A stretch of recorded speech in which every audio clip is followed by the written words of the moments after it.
یہ طریقہ مسلمان کا نہیں ہوتا. مسلمان بات نبھاتا ہے، زبان نبھاتا ہے، وعدہ پورا کرتا ہے. وعدہ کرو، وعدہ پورا کرو. بیوی سے کیا گیا وعدہ، قیامت کے دن اس کے بارے میں بھی سوال ہوگا. پوچھو میرے دائیں بائیں اکابر بڑے علماء بیٹھے ہیں. اوفوا بالعہد ان العہد کان مسئولا. وعدوں کو پورا کرو، قیامت کے دن وعدوں کے بارے میں سوال ہوگا، رب پوچھے گا. ہماری ایک بچی شاگردہ فاضلہ شرعی پردہ کرنے والی، اس کا نکاح ہوا ایک لڑکے سے. اس کے والدین نے شرط رکھی کہ ہماری بیٹی شرعی پردہ کرتی ہے، تم نے اس کو شرعی پردہ کروانا ہے. لڑکے نے پہلی رات کہا میں تیرے پردے کا جنازہ نکالوں گا. پردہ قرآن کا حکم، پردہ اللہ کا حکم. یا ایھا النبی قل لازواجک وبناتک ونساء المؤمنین یدنین علیہن من جلابیبہن. قرآن کا حکم ہے. میرے نبی ایمان والی بیٹیوں سے، بچیوں سے، عورتوں سے، اپنی صاحبزادیوں سے، اپنی ازواج مطہرات سے کہہ دیجئے وہ پردہ کیا کرے، وہ اوڑھنی لیا کرے. اب جو کہے کہ میں پردے کا جنازہ نکالوں گا تو وہ اللہ کے حکم کا جنازہ نکالنا چاہتا ہے. جب مجھے گھر والوں نے یہ بتایا تو میری زبان سے نکلا تباہ ہو گیا. یہ چند سال گزرے، جوانی میں ہارٹ اٹیک ہوا، اللہ کو پیارا ہو گیا، وفات ہو گئی. ایسے بھول منہ سے مت بولو، دین میں رکاوٹ مت بنو، اللہ کے حکموں کو مت توڑواؤ. کل قیامت کے دن تم مجرم بنو گے. ایک بچی پردہ کرنا چاہتی ہے، اس کو کرنے دو پردہ. نہیں، تو ختم کر پردہ. میرے بھائی سے تجھے پردہ ختم کرنا ہوگا. اللہ کے نبی سے پردہ ہے تو تیرا بھائی اللہ کے نبی سے اوپر ہے. میرے آقا سیدنا ابو بکر صدیق رضی اللہ تعالی عنہ جیسے سسر کے گھر میں بغیر پردے کے تشریف نہیں لے گئے. پردوں کو رواج دو.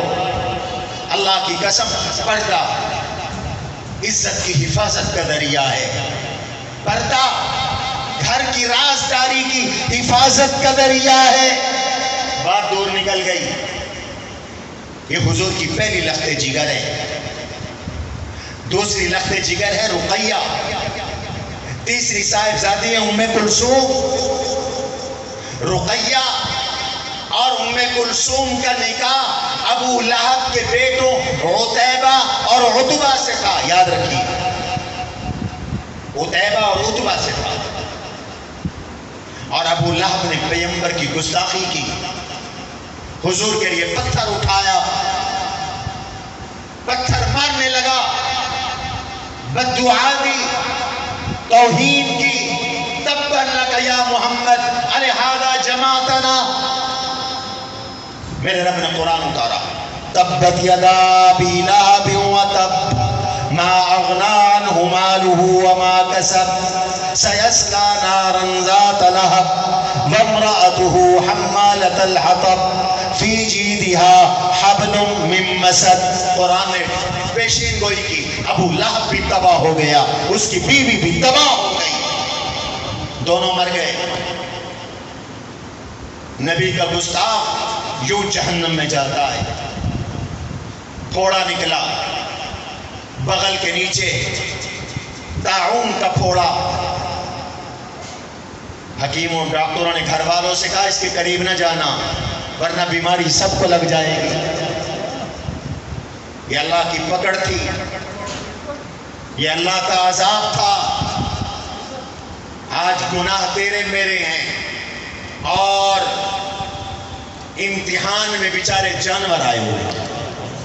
دیکھ نہیں رہے سڑکوں کے دائیں بائیں بیل گائے، 5-5 لاکھ کے بیل مرے پڑے ہیں، گوشت کھانے کے قابل نہیں. کوئی ذبح نہیں کرتا، میڈیکل فیل ہے، سائنس فیل ہے، علاج کوئی نہیں مل رہا، اربوں روپے کے جانور چلے گئے، ایک علاج ہے، اس اللہ کے دربار میں توبہ کرو، استغفار کرو، صدقہ کرو، زکوٰۃ دو۔ لوگ میرے پاس آتے ہیں جانوروں کا تعویذ لینے کے لیے، ہمارے بزرگوں کے کچھ معمولات ہیں، تو میں ان سے کہتا ہوں کہ کاش کہ تم ہر سال ایک کٹا بھی، ایک بچڑا بھی صدقہ کرتے تو یہ بیماری نہ آتی، یہ بیماری نہ آتی۔ بیماری آئی، جانوروں کی طرح اسے الگ کر دیا گیا۔ مکے کے اس سرمایہ دار کے قریب بیٹا نہیں لگتا، بیوی نہیں لگتی، بچے نہیں لگتے، کوئی قریب نہیں جاتا۔ مر گیا، 3 دن تک لاش پڑی رہی، کسی نے غسل نہیں دیا، کفن نہیں دیا، اس ڈر سے کہ بیماری ہمیں نہ لگ جائے۔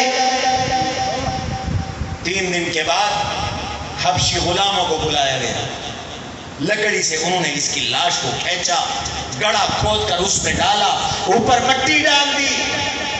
یہ ابو لہب ہے۔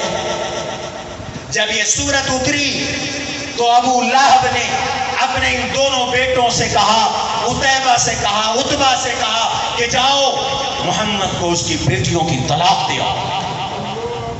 اعاذنا اللہ، بیٹیوں والے ہو، بچیوں والے ہو، میرے نبی نے دین کے لیے کیا کیا زخم برداشت نہیں کیے۔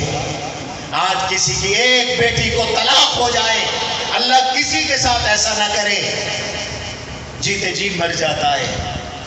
میرے نبی کو منہ پر ایک نے آ کر طلاق دی، دوسرے نے پیٹھ کے پیچھے طلاق دی۔ ام جمیل، ابو لہب، دونوں گستاخ، دونوں کا پروگرام یہ تھا کہ ساری زندگی محمد عربی کو تڑپائیں گے، پریشان کریں گے، دکھ دیں گے، تکلیف دیں گے، لیکن میرے اللہ کا فیصلہ اور تھا۔ میرے اللہ کا فیصلہ یہ تھا کہ عتیبہ سے بہتر شوہر میں اپنے نبی کی بیٹیوں کو عطا کروں گا۔ اللہ کے نبی کی ایک صاحبزادی سیدہ رقیہ، ان کی عدت ختم ہوئی، طلاق ہوئی، عدت ختم ہوئی۔ حضرت عثمان مسجد کے سامنے گزر رہے ہیں، میرے آقا مسجد کے دروازے پہ کھڑے ہیں اور کھڑے ہو کے اعلان کر دیا، عثمان ان اللہ امرنی ان انکح احدی ابنتی،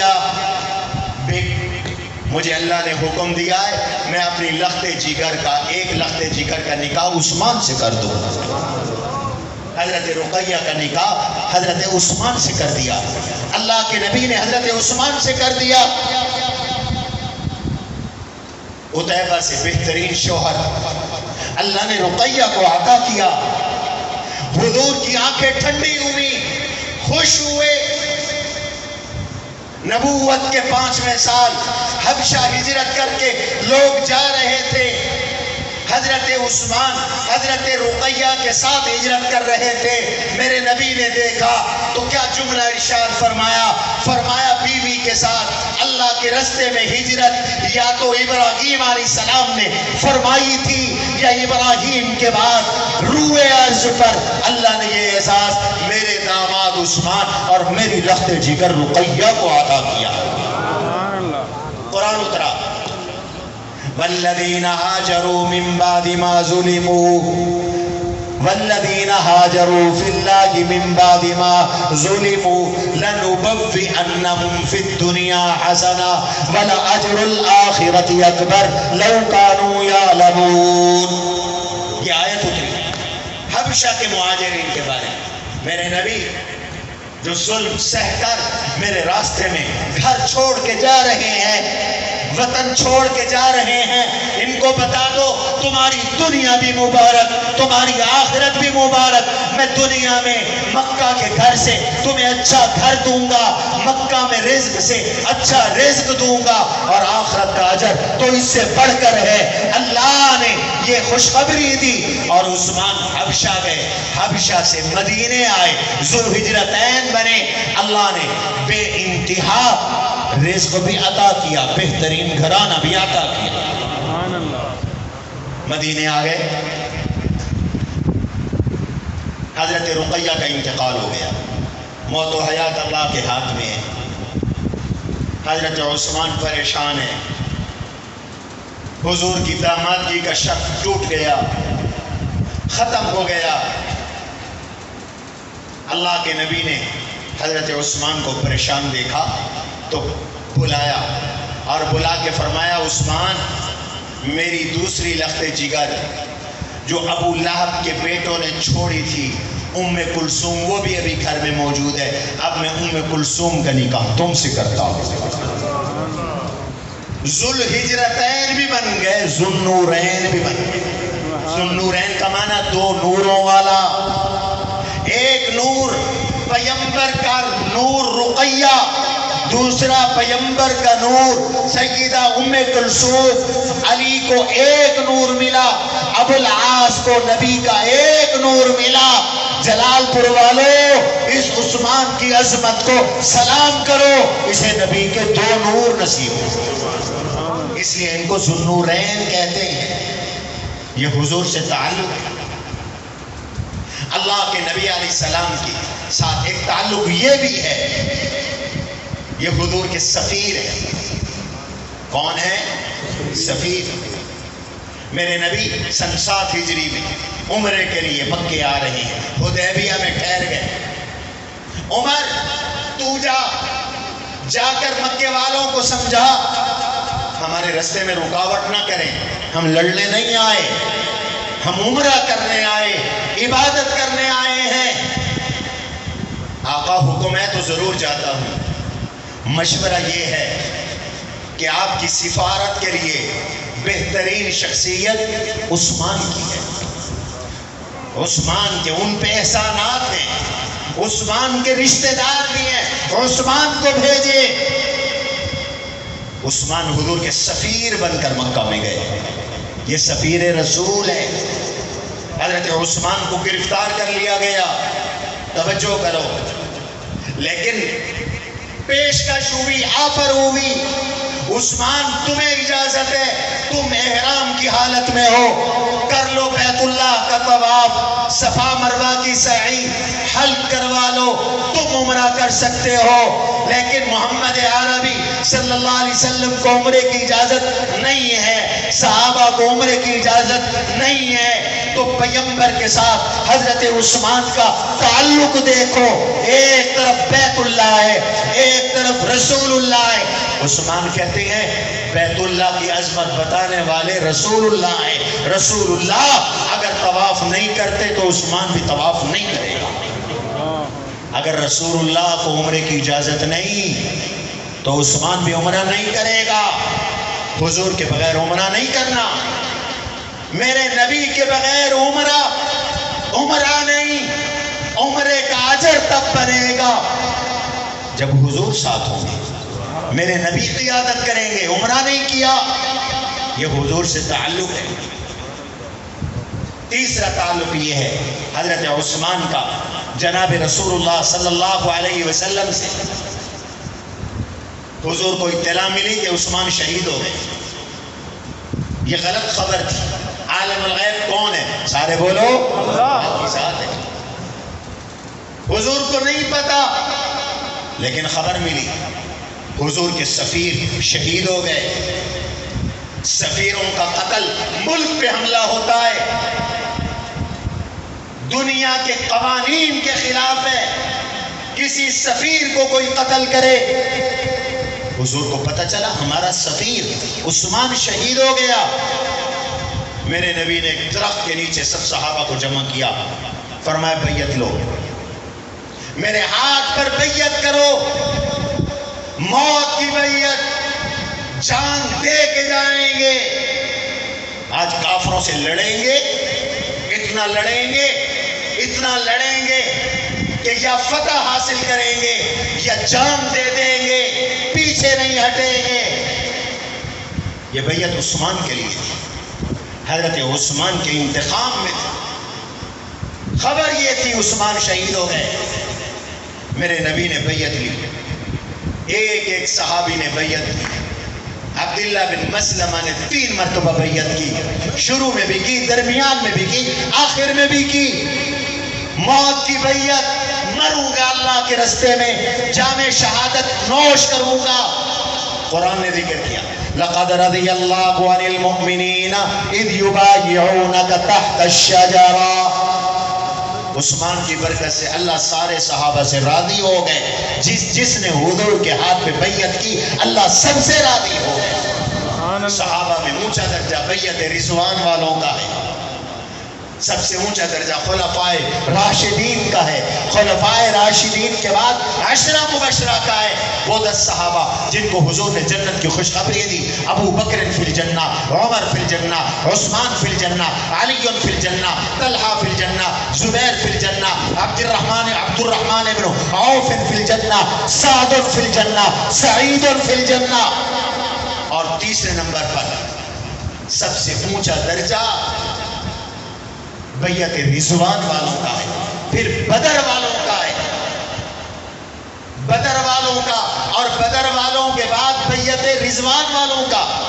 اور حضور کا تعلق حضرت عثمان سے یہ ہے کہ آپ نے ایک اپنا ہاتھ دوسرے ہاتھ پہ رکھا, فرمایا یہ تمہیں میرا ہاتھ نظر آ رہا ہے, میں اس کو عثمان کا ہاتھ قرار دے رہا ہوں, میں عثمان کا ہاتھ قرار دے رہا ہوں.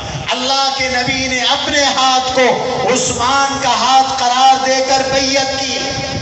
اور اللہ نے فرمایا ید اللہ فوق ایدیہم, نیچے ہاتھ پیغمبر کا, اوپر ہاتھ عثمان کا, عثمان سے اوپر ہاتھ اللہ کا تھا.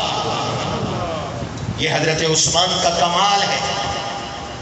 عثمان کی زندگی کا سب سے اہم پہلو حیا ہے. یہ نمایاں پہلو.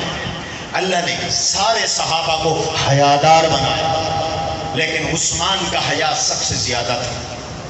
کتنا حیا تھا حضور ان کے حیا کی گواہی دیتے ہیں. جبریل نے آ کے حضور کو بتایا آسمان کے فرشتے عثمان کے حیا کی وجہ سے عثمان سے حیا کرتے ہیں.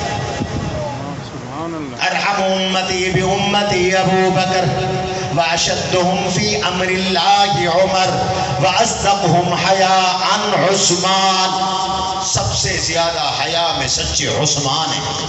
عثمان کیا حیا ہے تمہارا؟ فرمایا گھر کو کنڈی لگی ہو, تالا لگا ہو, گھر بند ہو, گھر میں کوئی نہ ہو, عثمان پھر بھی کپڑے نہیں اتارتے تھے, سطر نہیں کھولتے تھے. ایسا حیا عثمان میں. باندھی گھر میں موجود ہے, غسل کر کے آ رہے ہیں, جسم کے اوپر کا جسم ننگا ہے, لیکن باندھی سے کہتے ہیں تو ہٹ جا, مجھے حیا آتی ہے, تو میرے جسم کو دیکھ. کتنا حیا.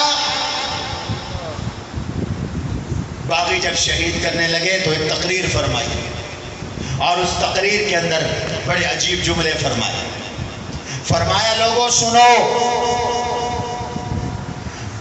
واللہ ما تمنیت, اللہ کی قسم میں نے کبھی جھوٹ نہیں بولا, واللہ ما مس یمینی فرجی مزبایات رسول اللہ صلی اللہ علیہ وسلم. جب سے میں نے حضور کے ہاتھ میں یہ اپنا دایاں ہاتھ دیا, میرے دائیں ہاتھ نے میری شرمگاہ کو ہاتھ نہیں لگایا. ولا شربت خمرا فی الجاہلیت ولا فی الاسلام, میں نے نہ کبھی اسلام سے پہلے شراب پی, نہ میں نے کبھی اسلام کے بعد شراب پی. ما زنیت فی الجاہلیت ولا فی الاسلام, میں نے اسلام سے پہلے بھی کبھی بدکاری نہیں کی, کسی کی عزت پہ حملہ نہیں کیا, کسی کی عزت کو نہیں لوٹا. اسلام میں بھی میں نے کبھی زنا نہیں کیا. حیا اتنا. اللہ کے نبی تشریف فرما ہے, پڑلی سے چادر اٹھی ہوئی ہے. ابو بکر آئے, حضور بیٹھے رہے. عمر آئے, حضور بیٹھے رہے. عثمان آئے تو حضور سنبھل کے بیٹھے اور اپنی چادر کو ٹھیک کیا. سیدہ عائشہ کہتی ہیں یا رسول اللہ ابو بکر آئے آپ کو کوئی فرق نہیں پڑا، عمر آئے آپ کو کوئی فرق نہیں پڑا، عثمان آئے آپ سنبھل کے بیٹھ گئے۔ فرمایا عائشہ تجھے نہیں پتا الا استحیی رجلا یستحیی منہ الملائکہ، اس عثمان کو دیکھ کر رب کے فرشتے حیا کرتے ہیں، اس لیے میں محمد بھی عثمان سے حیا کرتا ہوں۔ ایسا حیا آج دنیا سے حیا ختم ہو گیا۔ حیا عثمان سے درس حاصل کرو۔ آج بے حیائی کا دور ہے، فحاشی کا دور ہے، عریانی کا دور ہے۔ لوگ اپنی بیٹیوں اور اپنی بہنوں کے سامنے نکر پہن کر گھر میں کھڑے ہوتے ہیں۔ یاد رکھو ناک سے لے کر گھٹنے تک ستر ہے، اس کا چھپانا فرض ہے۔ عثمان کا حیا تو یہ ہے کہ جسم پر بھی کسی کی نظر نہ پڑے، ایسا حیا حضرت عثمان کا۔ حضرت عثمان کا ایک بس وہ ان کا صبر ہے۔ صبر کتنا ہے، حوصلہ کتنا ہے۔ آج دنیا میں حلم نہیں رہا، حوصلہ نہیں رہا، برداشت نہیں ہے۔ لوگ ایک دوسرے کو قتل کر رہے ہیں۔ آئے افسوس، آج سندھ میدان جنگ بنا ہوا ہے، پٹھان سندھیوں کو قتل کر رہے ہیں، سندھی پٹھانوں کو قتل کر رہے ہیں۔ سہراب گوٹھ میں نے ویڈیو دیکھی، گاڑی کو روک کر فائر مار کر کھلے عام قتل ہو رہے ہیں، اندرون سندھ پٹھان مارے جا رہے ہیں۔ کیوں؟ حلم نہیں ہے، حوصلہ نہیں ہے۔ عثمان کے حلم سے درس حاصل کرو، سبق حاصل کرو۔ عثمان بنو امیہ کے ہیں، حضور بنو ہاشم کے ہیں۔ رشتہ اللہ کے نبی نے ایک نہیں دو دیا۔ معلوم ہوتا ہے اسلام میں تعصب نہیں ہے۔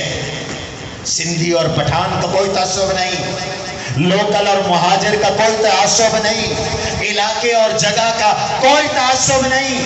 حضور علیہ السلام نے فرمایا جس نے تعصب کا نعرہ لگایا وہ ہم میں سے نہیں ہے۔ حضور نے فرمایا جس نے جاہلیت کی پکاری وہ ہم میں سے نہیں ہے۔ میرے نبی نے صحابہ سے فرمایا، ایک دفعہ صحابہ میں تکرار پیدا ہو گیا۔ ایک مہاجر صحابی نے اعلان کیا یا للمہاجر، مہاجروں میری مدد کرو۔ ایک نے کہا یا للانصار، انصاریوں میری مدد کرو۔ مہاجر بھی اکٹھے ہو گئے، انصاری بھی اکٹھے ہو گئے، قریب تھا لڑائی چھڑ جاتی۔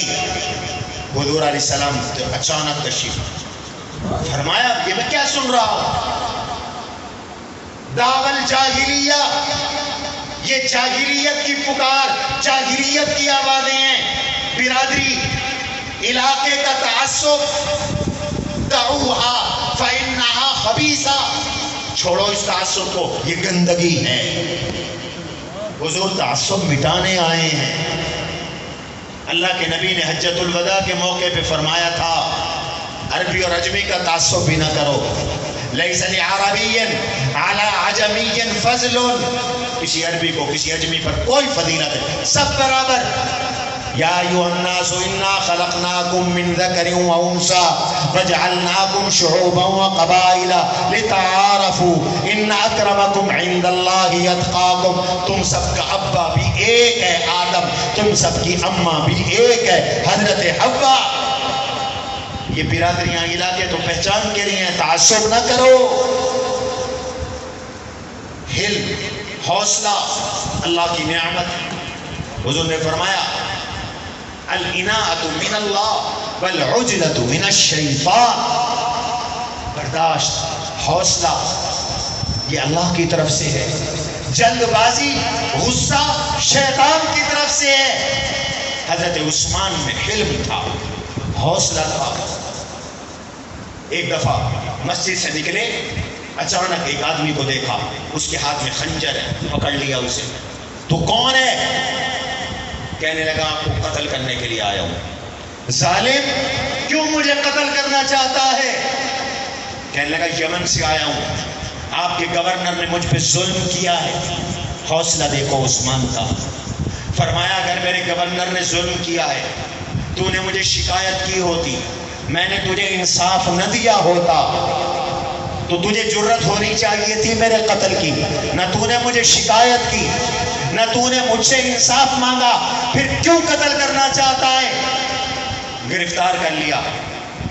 صحابہ سے پوچھا کیا کروں؟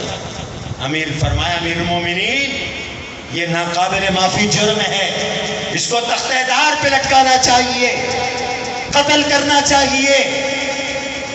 فرمانے لگے اللہ نے مجھے اس سے بچایا ہے، میں اس کو کیوں قتل کروں؟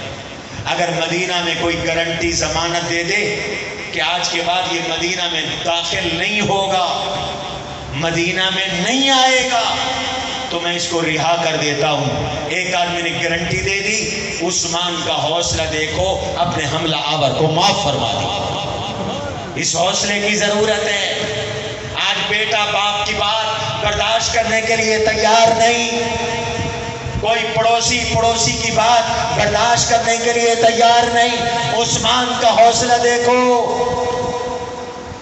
حضرت عثمان کو قتل کرنے کے لیے پروپیگنڈا کر کے، فوجیں تیار کر کے، بغاوت کے لیے کوئی مصر سے، کوئی شام سے، کوئی کوفہ سے، کہاں سے لوگوں کو اکٹھا کر کے مدینے لایا گیا۔ یہی ذی الحج کا مہینہ تھا۔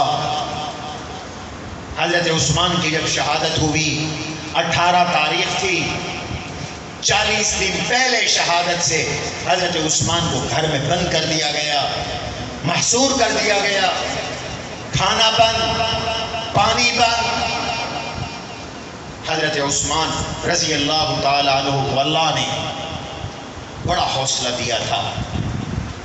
بڑے بڑے صحابہ آئے، امیر المومنین اپنی جان بچانے کے لیے آپ مکے چلے جائیں۔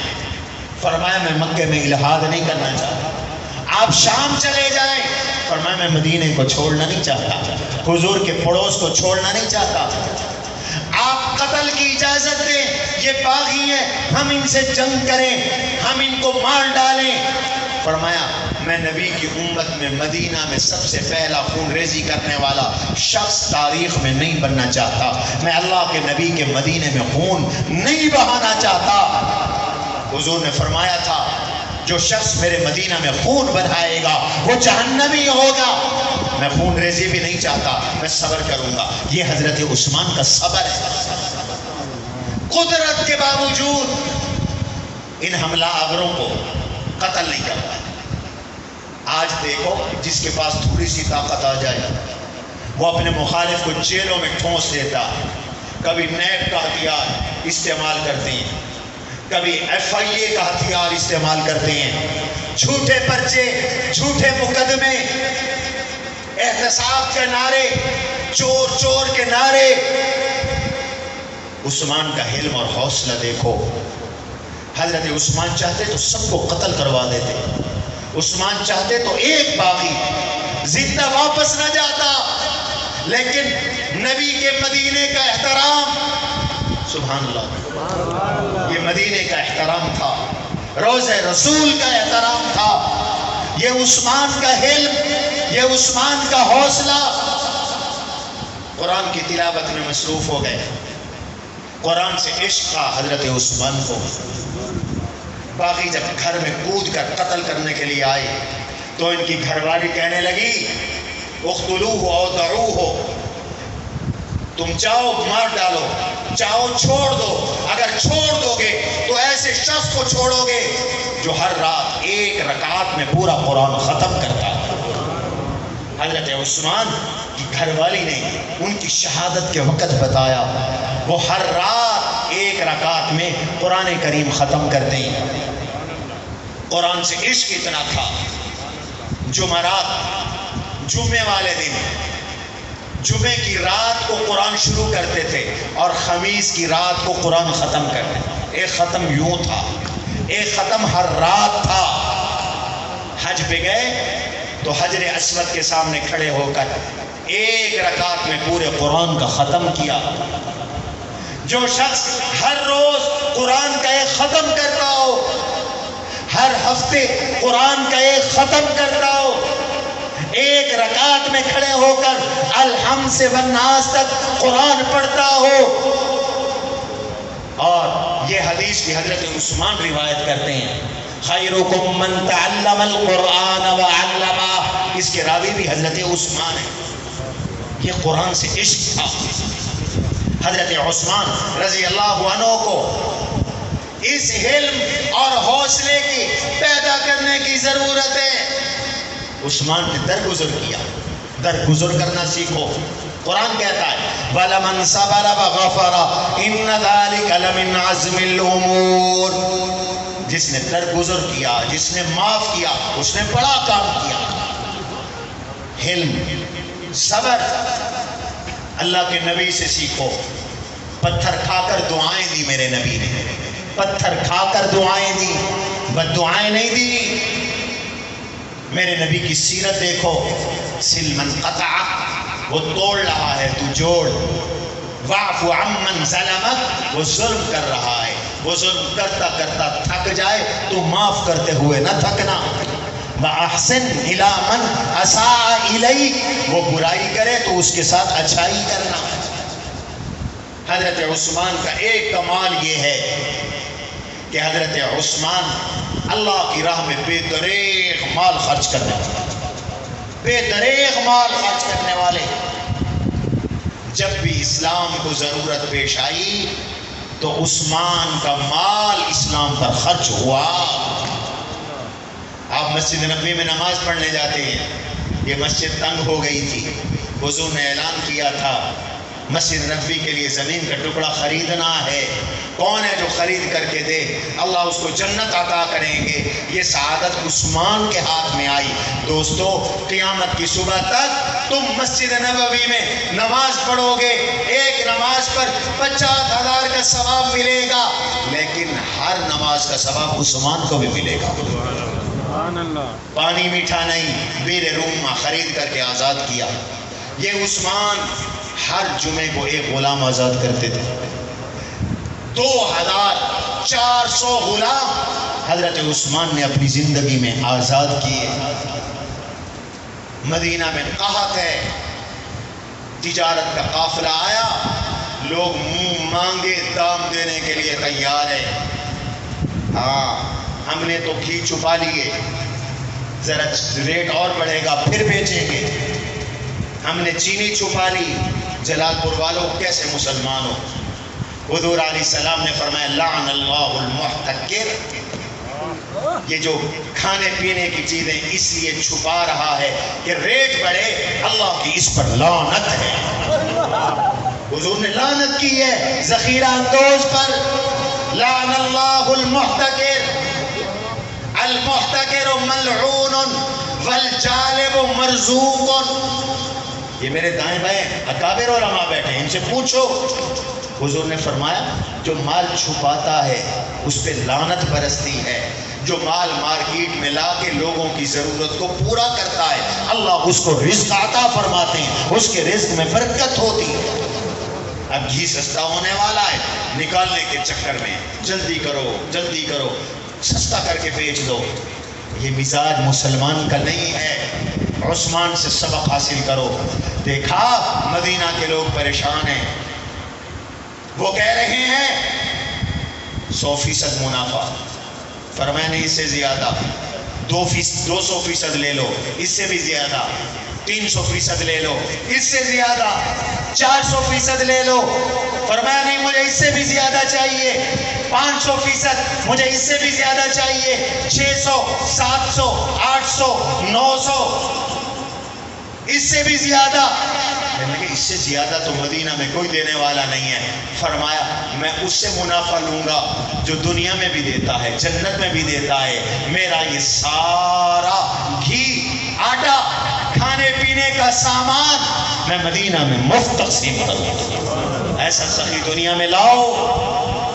آج بخل کا دور ہے، لوگ زکوٰۃ نہیں نکالتے. عثمان تو صدقے کرنے والے ہیں. غزوہ تبوک میں جب سخت تنگی تھی، 400 اونٹ بمائے سامان کے حضرت عثمان نے دیے، اور پھر پیسوں کی جھولی بھر کر حضور کے قدموں پہ نچھاور کر دی۔ حدیث میں آتا ہے حضور یوں پیسے اچھال رہے تھے اور فرما رہے تھے ما ذر عثمان ما عمل بعد اليوم، عثمان اللہ تجھ سے اتنا راضی ہو گیا، آج کے بعد تو کچھ کرے تو جنتی ہے، تو کچھ کر لے، اللہ نے تجھے اپنا مقرب بنا لیا ہے، تجھے کچھ نہیں ہوگا۔ ما ذر عثمان ما عمل بعد اليوم۔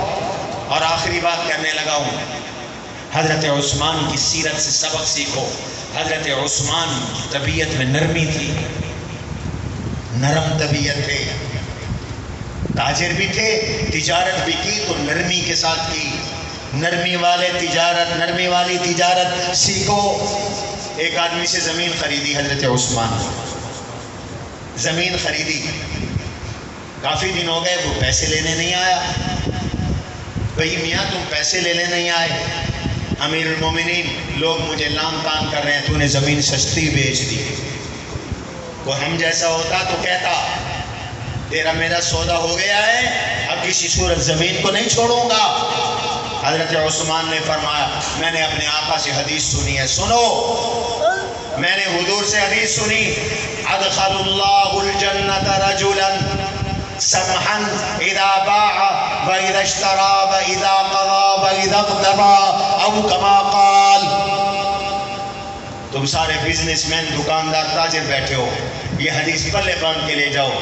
حضرت عثمان روایت کر رہے ہیں، حضور نے فرمایا اللہ اس تاجر کو جنت میں داخل کریں گے جو نرم طبیعت کا ہو، بیچے تو نرمی سے، خریدے تو نرمی سے، قرضہ دے دو نرمی سے، قرضہ واپس مانگے تو نرمی کرے۔ نرمی کرنے والا تاجر جنت میں۔ اب میں تجھے اختیار دیتا ہوں، چاہو تو مجھ سے پیسے لے لو، چاہو تو میں سودا ختم کرتا ہوں تاکہ تمہیں تکلیف نہ ہو۔ یہ نرمی تھی حضرت عثمان کی طبیعت میں۔